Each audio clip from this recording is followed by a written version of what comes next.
चलिए आज हम लोग भूषण के द्वारा लिखा गया जो कवित्त चैप्टर है उसके बारे में अध्ययन करेंगे। ये देखिए क्या है भूषण, यही साहब है भूषण साहब हैं जिन्होंने क्या लिखा है कवित्त। क्या लिखे हुए हैं कवित्त, चैप्टर का नाम है वही लिखे हुए हैं। ठीक है, तो आज उनके परिचय के बारे में समझेंगे। आखिर उनका जन्म कहाँ हुआ, निधन कब हुआ, कहाँ के रहने वाले हैं, किस प्रदेश के रहने वाले हैं, उनका उपनाम क्या है, माता का नाम, पिता का नाम, या और उनकी कृतियाँ, इस सभी के बारे में जानेंगे। ठीक है, चलिए ध्यान से समझिएगा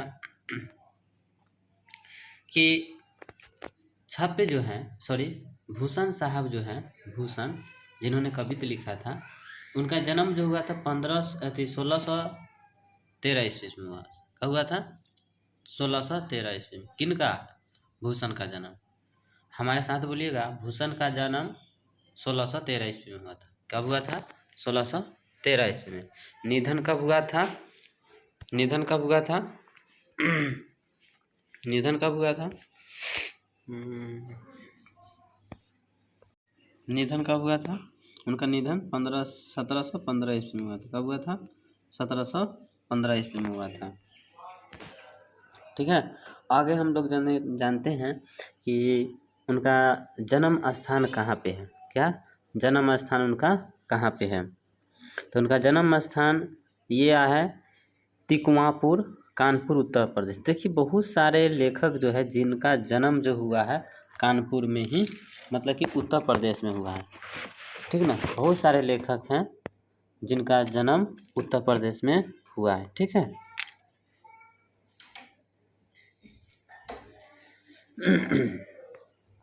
आगे, और इनके पिताजी का नाम जो है, पिताजी का नाम रत्नाकर त्रिपाठी है। क्या नाम है? रत्नाकर त्रिपाठी। किनका? भूषण के पिताजी का नाम। और भूषण जी का पूरा उपनाम यानी बचपन का नाम समझ सकते हैं जो क्या बोलता है, आम भाषा में गांव देहात में किसी का उपनाम होता है, उसी तरह से इनका उपनाम था भूषण। ठीक ना, तो चित्रकूट के सोलंकी राजा रुद्रसाल ने इन्हें कवि भूषण के नाम दिया, उपाधि दे दिया। कहा जाता है ना, कोई अच्छा काम कर देता है तो कहता है कि हाँ तुम्हारा नाम ये है। ठीक ना, तो उसी प्रकार इनका जो है बहुत एक कवि की तरह बोलते थे। यह कवि कविता के माध्यम से राजा को खुश कर दिए होंगे, इसलिए उन्होंने भूषण को कवि भूषण के उपाधि दे दिए। ठीक ना, कहाँ के? चित्रकूट के सोलंकी राजा रुद्रसाह ने। तो अब ये आपसे क्वेश्चन पूछेगा इस प्रकार, बताइए भूषण को कवि भूषण की उपाधि किसने दी? तो आप कहिएगा, ऑप्शन में रहेगा रुद्रसाल, तो रुद्रसाल लगाइएगा। कहेगा चित्रकूट के सोलंकी राजा, तो चित्रकूट के सोलंकी राजा। ये इस प्रकार आपसे क्वेश्चन पूछ सकता है। ठीक है, आगे की क्वेश्चन, आगे उपनाम, उनका जो उपनाम है, आगे का उपनाम, भूषण इतना प्रसिद्ध हुआ कि मतलब कि उनको कवि भूषण के नाम से प्रसिद्ध नहीं हुए, सिर्फ भूषण के नाम से इतना प्रसिद्ध हो गए कि उनका मूल नाम जो कवि भूषण जो था, कवि भूषण, यह आदमी जाना ही नहीं कोई।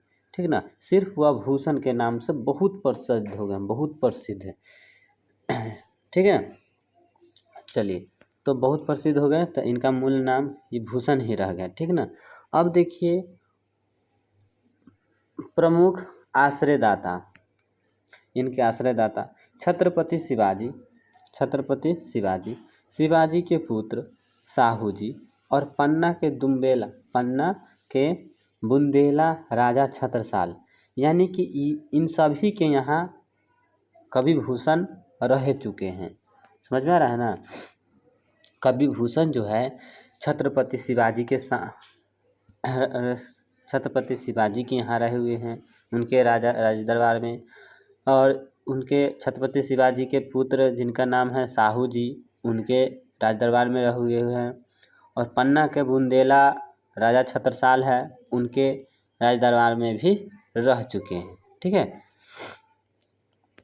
चलिए आगे विशेष कृतियाँ।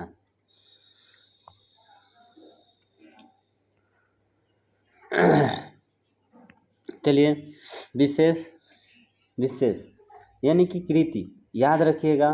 रीतिकाल के विशेष मतलब कि रीतिकाल के प्रसिद्ध कवि चिंतामणि त्रिपाठी और मणिराम भूषण के भाई के रूप में जाने जाते हैं। तो याद रखिएगा, इनके भूषण के दो एक भाई है।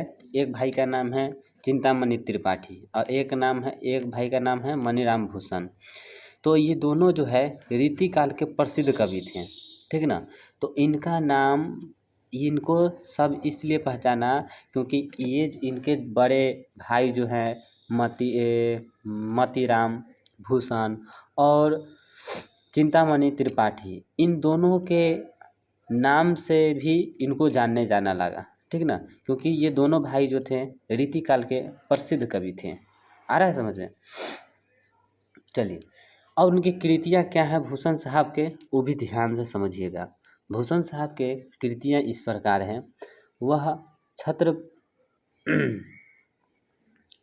वो जो हैं लिखे हुए हैं, क्या बताइए, शिवराज भूषण। और शिवराज भूषण जो है 384 छंद में 105 अलंकार का निरूपण और छत्रपति शिवाजी की प्रशस्ति करने वाले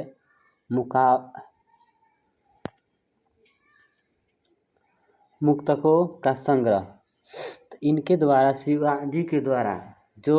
शिवाजी जो हैं उनके द्वारा, ध्यान से समझिए, शिवराज भूषण जो है ना, भूषण लिखे थे। शिवराज किसने लिखा? भूषण ने लिखा। शिवराज भूषण किसने लिखा? तो भूषण ने लिखा है। तो इसमें क्या है, ये 384 छंद में लिखा गया है और 105 अलंकारों का प्रयोग किया गया है।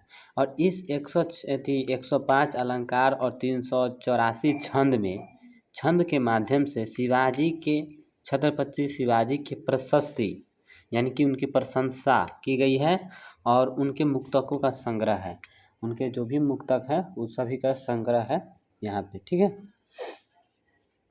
चलिए आगे की ओर हम लोग बढ़ते हैं। शिवाजी, शिवा बावनी, याद रखिएगा, शिवा बावनी है। तो शिवा बावनी में बाबू, जैसे ही शिवा बावनी यानी कि शिव बावनी में। और एक बात याद रखिएगा, इस शिवराज भूषण में 384 छंद हैं, ठीक ना। और कितने मुक्तकों का प्रयोग किया गया है, मतलब कि 105 अलंकारों का प्रयोग किया गया है। लेकिन शिवा बावनी में 52 मुक्तकों छत्रपति शिवाजी की वीरता का व्याख्यान किया गया है। इनका व्याख्यान किया गया है शिवा बावनी में। किसका व्याख्यान किया गया है? 52 मुक्तकों में छत्रपति शिवाजी की वीरता का व्याख्यान किया गया। समझ में आया?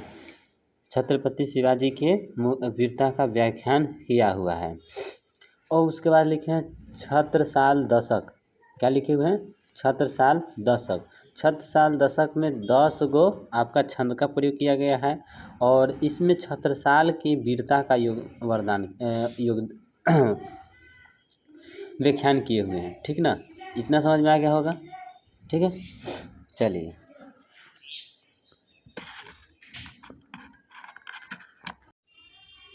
आगे की ओर। इनके 3 कृतियाँ अपर्याय हैं। इनके कितने कृतियाँ अपर्याय हैं? तो 3 कृतियाँ अपर्याय हैं। पहला नंबर क्या है? ये भूषण हजारा। क्या है? भूषण हजारा। और भूषण हजारा इनके भूषण के द्वारा लिखा गया है। उसके बाद भूषण उल्लास जो है, भूषण हजारा, भूषण उल्लास और दूषण उल्लास, इनके 3 गो जो कृतियाँ हैं अपर्याप्य हैं। कितनी कृतियाँ हैं? 3 कृतियाँ अपर्याप्त है। कौन कौन? भूषण हजारा, भूषण उल्लास, भूषण दूषण उल्लास, ठीक ना। तो इनकी 3 कृतियाँ क्या है? इनकी 3 कृतियाँ जो है अपर्याप्य है। तो इनके जो रचना है, सबसे पहले क्या लिखे थे? शिवाजी भूषण ना। क्या लिखे हैं? शिवराज भूषण। पहला नंबर क्या लिखे थे? शिवराज भूषण। शिवराज भूषण में, शिवराज जो भूषण है, शिवराज भूषण में आपका कितने छंद का प्रयोग किया है? 384 छंद का प्रयोग किया गया है, 105 अलंकारों का प्रयोग किया गया है, ठीक है ना। और शिवाजी बावनी में 52 मुक्तकों का प्रयोग किया गया है और उसमें शिवाजी की वीरता का व्याख्यान किया गया है। और तीसरा नंबर में है छत्रसाल दशक। तो जैसे ही दशक लगा दे यानी कि 10 को आपका छंद का प्रयोग किया गया है, और छत्रसाल यानी कि छत्रसाल के वीरता का व्याख्यान किया गया है। इतना याद हो गया होगा। और इनके 3 गो कृतियाँ हैं, 3 कृतियाँ हैं। एक है भूषण हजारा, भूषण उल्लास, अब दूषण उल्लास या वल्लास बोल सकते हैं। यही है, शायद दिख नहीं रहा है, यानी कि उल्लास ही होना चाहिए, ठीक है। तो इनका 3 गो अपर्याप्त है। चलिए आगे की ओर हम लोग बढ़ते हैं।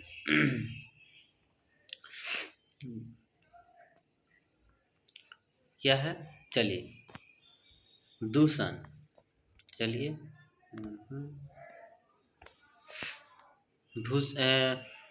भूषण हिंदी काव्य कविता, हिंदी कविता के रीतिकाल के प्रसिद्ध कवि है। ऐसा ही याद रखिएगा, ध्यान से समझिए और सुनिए। और आप लोग नोट्स भी सुनकर नोट्स भी बना सकते हैं, याद भी कर सकते हैं। और आपके एग्ज़ाम में ये इसके अलावा कहीं से क्वेश्चन नहीं आता है कविता से। अगर कविता से अगर कोई क्वेश्चन पूछता है तो बाबू इसी पेज से, 1-2 पेज होता है, इसी 2 पेज से क्वेश्चन आता है।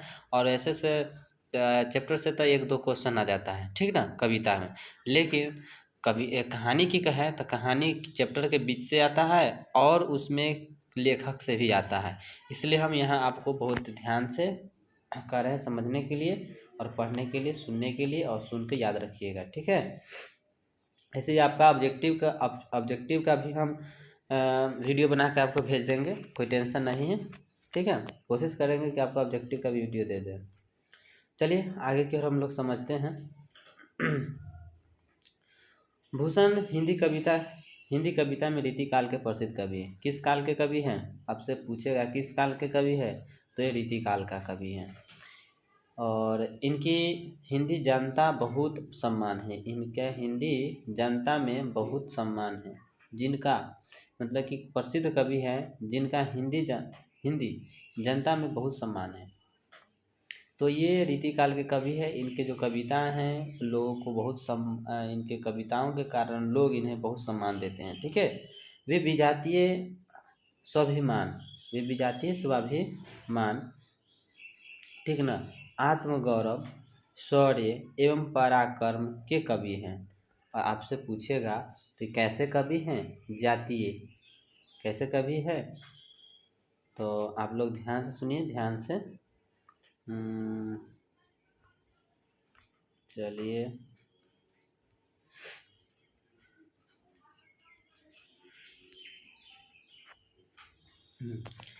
वे जातीय स्वाभिमान, किस स्वाभिमान का कवि है?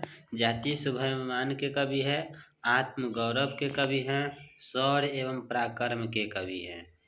वे वीर रस के इस महान कवि ने फुरकती हुई मुक्तक शैली में छत्रपति शिवाजी और बुंदेला के राजा छत्रसाल की वास्तविकता का आधारित विरुद्धावलियों गाई है। ये एक समझ लीजिए विरुद्धावली गाई है, ठीक ना। कवि जो हैं वीर रस का प्रयोग किया गया। तो आपसे पूछेगा बताइए कवि भूषण ने कवित्व में किस रस का प्रयोग किया है? तो आप लोग कहिएगा वीर रस का प्रयोग किया है। क्यों, कैसे कहिएगा वीर रस का क्यों प्रयोग किया है? क्योंकि यहाँ पे छंद और अलंकारों का प्रयोग वीरता का प्रमाण को व्यक्त किया जा रहा है।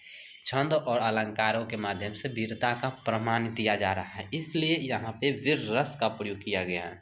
आ रहा है समझ में? यहाँ पे छत्रपति शिवाजी की वीरता का भी व्याख्यान किया गया है इस कवित्व में।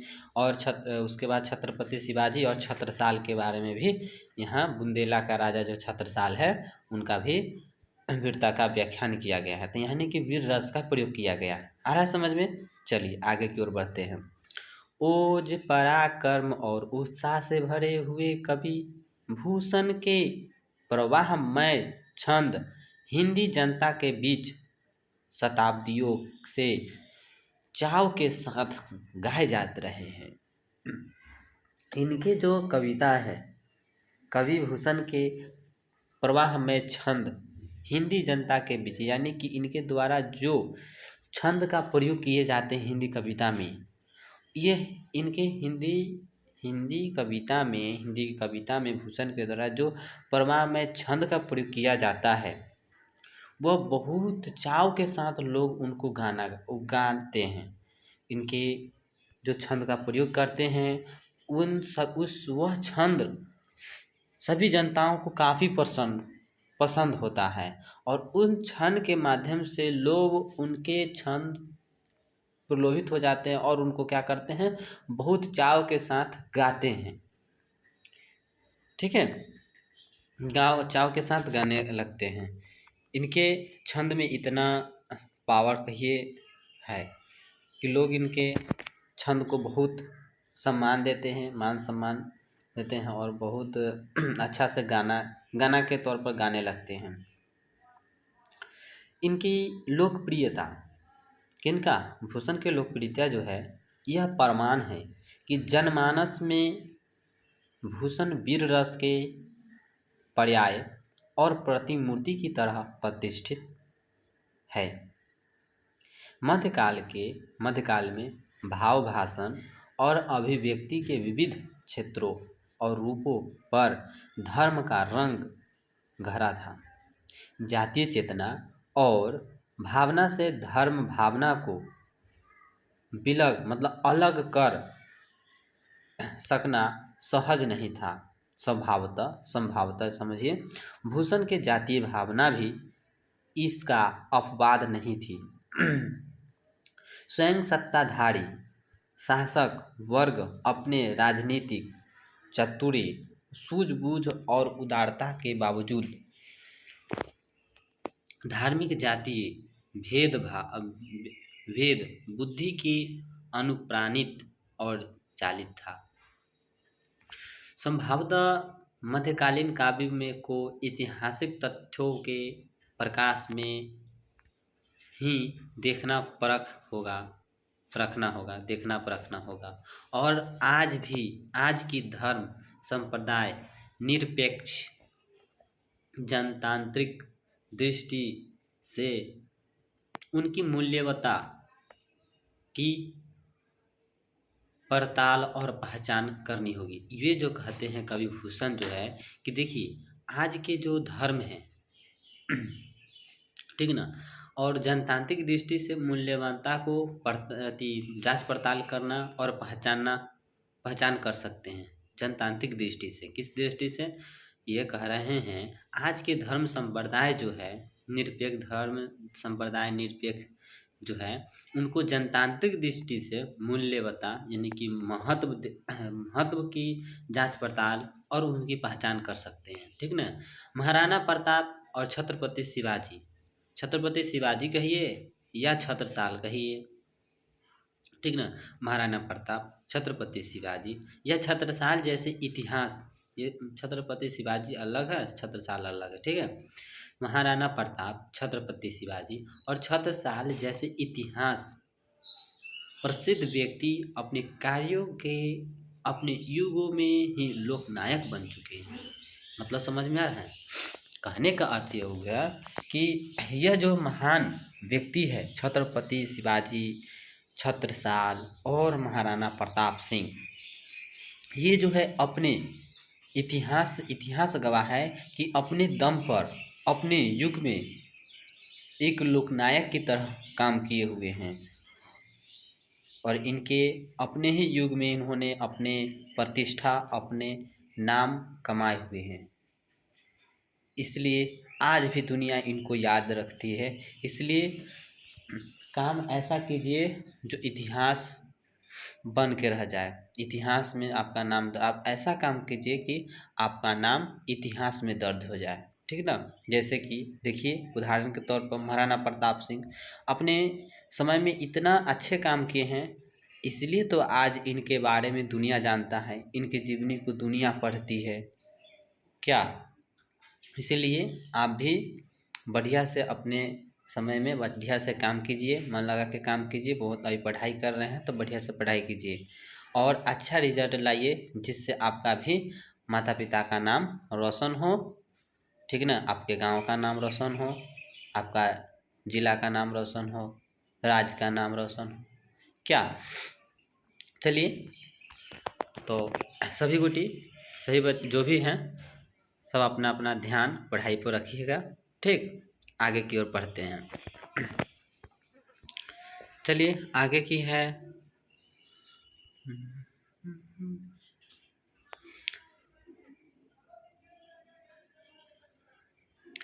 जान।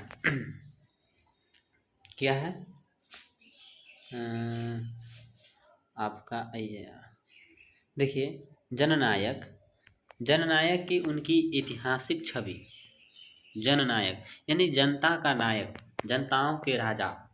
नायक मतलब हीरो कहते हैं, हीरो को नायक कहते हैं क्या। नायक एवं खलनायक होता है, सुनने ही होंगे, नायक नहीं मैं खलनायक हूँ ना, यानी हीरो नहीं है। तो यहाँ पे नायक यानी कि जन मतलब जनता, और जनता नायक मतलब हीरो, यानी जनता का हीरो। उनके ऐतिहासिक छवि आज भी जनमानस मतलब कि मतलब जनताओं के मन में अक्षुण्ण रूप से प्रतिष्ठित है। समझ में आ रहा है, यानी कि आज भी जो जनता के नायक है, उनकी ऐतिहासिक जो छवि है आज भी जनताओं के मन को अक्षुण्ण रूप से प्रतिष्ठित यानी कि गौरवान्वित करता है। समझ में आ रहा है। स्वभावतः उनकी बिरुदावलियाँ, कवि की बिरुदावलियाँ, परिस्थितियाँ और उनके निर्माता कवि लेखक जनता के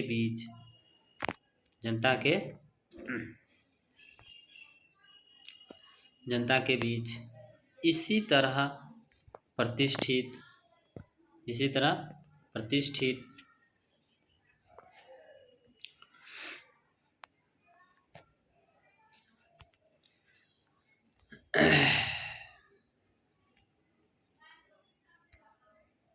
इसी तरह प्रतिष्ठित है। आज भी लोग उसी तरह की कृतियों की प्रेरणा ग्रहण करते रहे। मतलब देखिए कि आज के लोग भी जो इतिहास में जो अपना नाम अपने कर्मों के दम पर अपना इतिहास में नाम दर्ज किए हैं, आज उनके कहानियों को सुनकर आज के लोग उनके कहानियों को सुनकर गौरवान्वित होते हैं और उनसे प्रेरणा लेकर, उनसे सीखकर अपनी ज़िंदगी को और बेहतर बनाने के प्रयास करते हैं।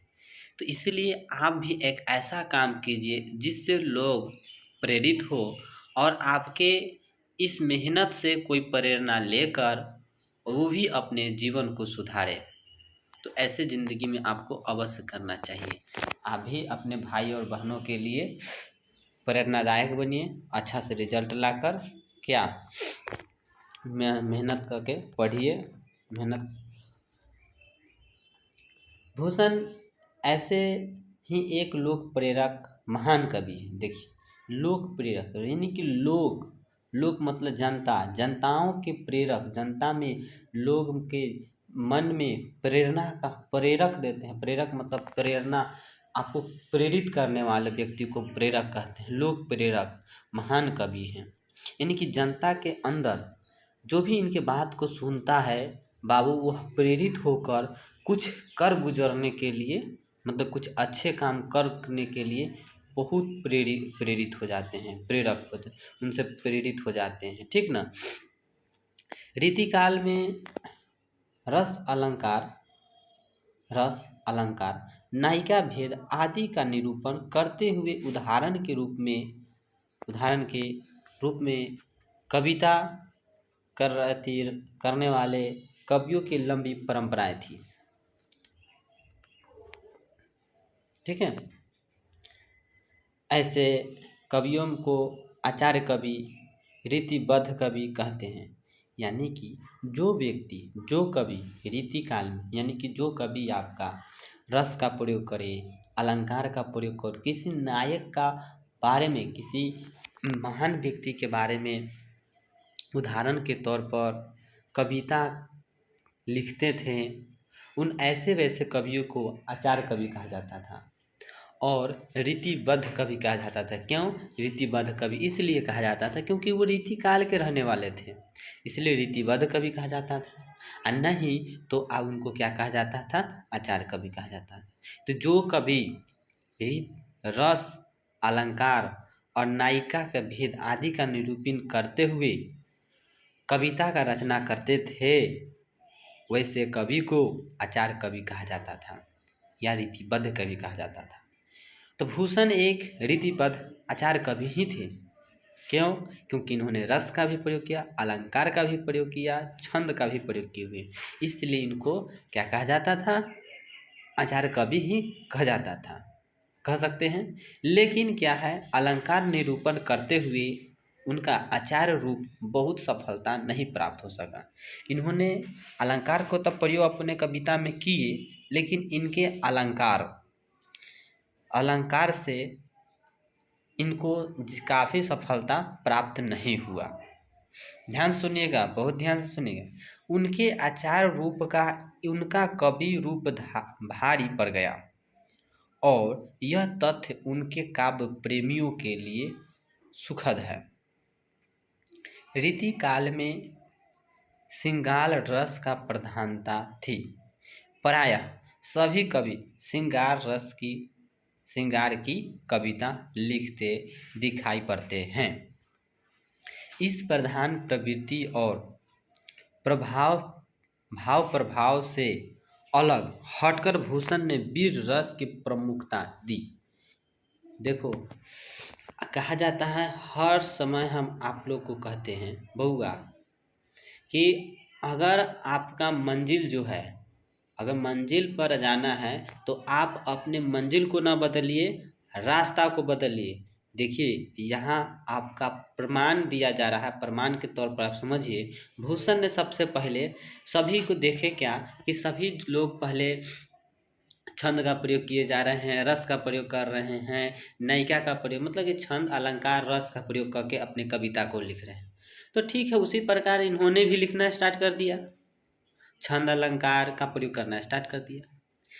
जैसे ही तो इन्होंने लिखा, भूषण ने कविता लिखा, लेकिन उतनी सफलता नहीं मिली जितनी इनको मिलना चाहिए था। समझ में आ रहा है ना?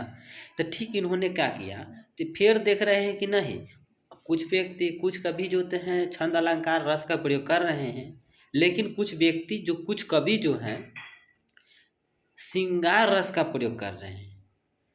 तो इन्होंने कहा कि सब कोई छंद अलंकार में जा रहे हैं, कोई श्रृंगार रस में जा रहे हैं, तो सबके साथ ही पीछे पीछे चलेंगे तो हम सब दिन पीछे ही रह जाएंगे। क्यों ना हम दोनों से कुछ अलग करें। तो इन्होंने उठाकर एक अच्छा सा रस उठा कर ले, जिनको कहते हैं वीर रस। इन्होंने वीर रस में लिखना स्टार्ट कर दिया, और जैसे ही वीर रस में लिखना स्टार्ट किया, इनकी सफलता इनकी कदम चूमने लगी।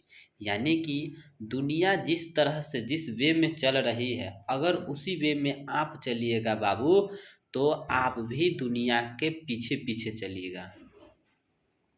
इसलिए अपनी रास्ता खुद बनाइए और उस पर बहुत तेज़ी से आप चलिए, ठीक है ना? क्योंकि यहाँ आप साक्ष्य प्रमाण मिल रहा है आपको कि भूषण भी जब असफल हुए तो इन्होंने रास्ता बदले, लेकिन मंजिल नहीं बदले, पहला। और दूसरा बात क्या इनसे मिला कि इन्होंने अपने क्या बोलता है, छंद अलंकार को छोड़कर इन्होंने वीर रस को अपना लिए। आ रहा है समझ में? तो इन्होंने वीर रस को कब अपनाए, जब छंद अलंकार में इनको सफलता उतनी जितनी मिलनी चाहिए थी उतना नहीं मिला तब। ठीक है, चलिए आगे की ओर समझिएगा ध्यान से।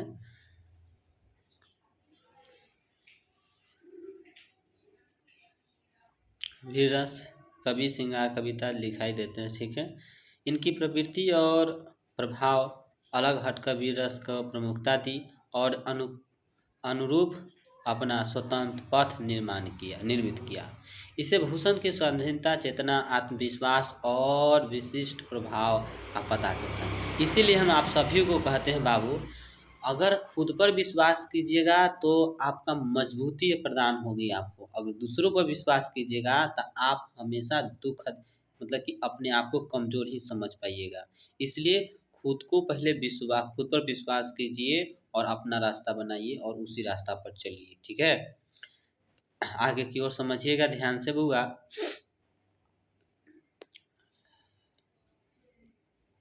चलिए, तो भूषण भी इसी तरह से बनाए हुए अपना रास्ता।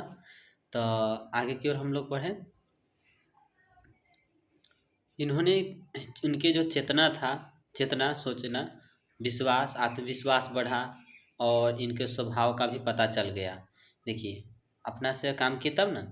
तो उन्होंने कविता की भाषा तो ब्रज भाषा में ही रखी, किंतु शब्द, मुहावरे और रचना संबंधी प्रयोगों में विषय और भावों के अनुरूप स्वतंत्रता बरती। समझ में आ रहा है? इन्होंने लिखने इसमें प्रयोग किसका किया? वीर रस का। अब वीर रस का प्रयोग किए तो लिखे किस भाषा में? ब्रज भाषा में। किस रस का प्रयोग किए तो समझिएगा, वीर रस का प्रयोग किए। किस भाषा में लिखे तो ब्रज भाषा में लिखे। ब्रज भाषा में लिखे तो किन किन बातों उनमें और कौन सी बात फेंटे, कौन सी चीज़ फेंटे तो शब्द को फेंटे, मुहावरा को फेंटे, इन सभी रचना, इन सभी बातों पर उन्होंने ध्यान दिया और उनको एक स्वतंत्रता बरती उसमें। यहाँ भूषण के दो प्रिय नायकों छत्रपति शिवाजी और छत्रसाल से संबंधित दो कवित्व दिए जा रहे हैं, जिसमें उनके शौर्य के ओजस्वी व्याख्यान है। शौर्य का ओजस्वी व्याख्यान है। ठीक है,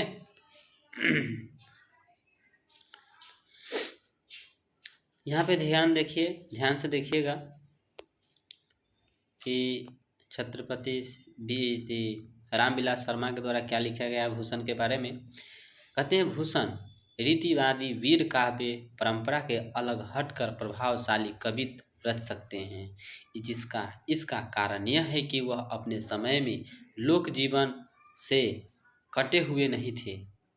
उनके सामने अनेक प्रकार के राजा और समान थे और उसमें वह शिवाजी की विशेषता पहचान सके थे।